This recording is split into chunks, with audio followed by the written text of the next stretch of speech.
By now, most internet users know the usual scams to look out for. Phishing emails trying to steal your account logins, misspelled URLs attempting to access your bank accounts, fake online storefronts charging you for products they never intend to send. Well, it's time to be on the lookout for yet another growing scam: fake QR codes. What's a QR code? You've likely seen them as their use has skyrocketed during the pandemic.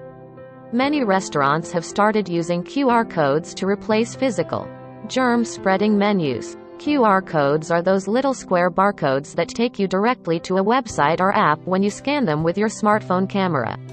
QR codes seem like they were made to deter phishing.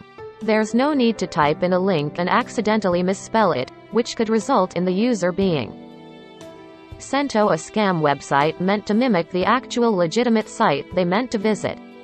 Just scan the QR code and you'll go right to the real website you intended to go to. However, as with most new and growing technologies, scammers have found a way to weaponize QR codes too. In December, QR codes started popping up on public parking meters in San Antonio, Texas. Simply pull out your phone, scan the familiar barcode, and pay for your parking spot. Quick and simple, right?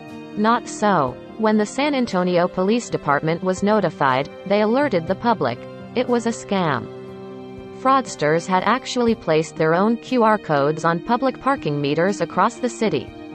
Drivers who used them to pay the meters were actually sending their money or sensitive financial account information to the scammers.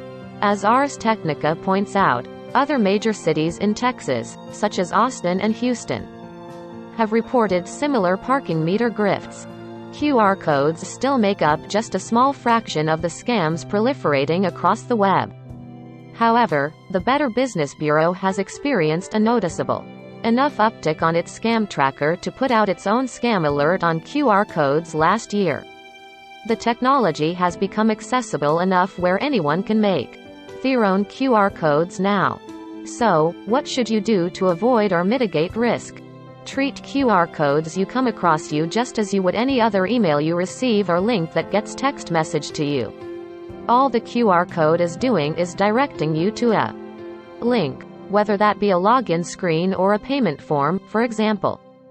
Double-check the source of the QR code and the URL the QR code forwards you to just as you would when you receive an email with a link inside. If something feels off about a page that the QR code directs you to, type out the URL yourself if you know it. These links are accessible without the barcode. Be on the lookout for advertisements and public notices that are tampered with too. A fraudster can easily stick their own QR code over a legitimate one on a poster or flyer you come across offline. Even the most publicized online scams are still tricking people. Let's nip this in the bud and try to minimize the harm caused by QR code scams before they blow up.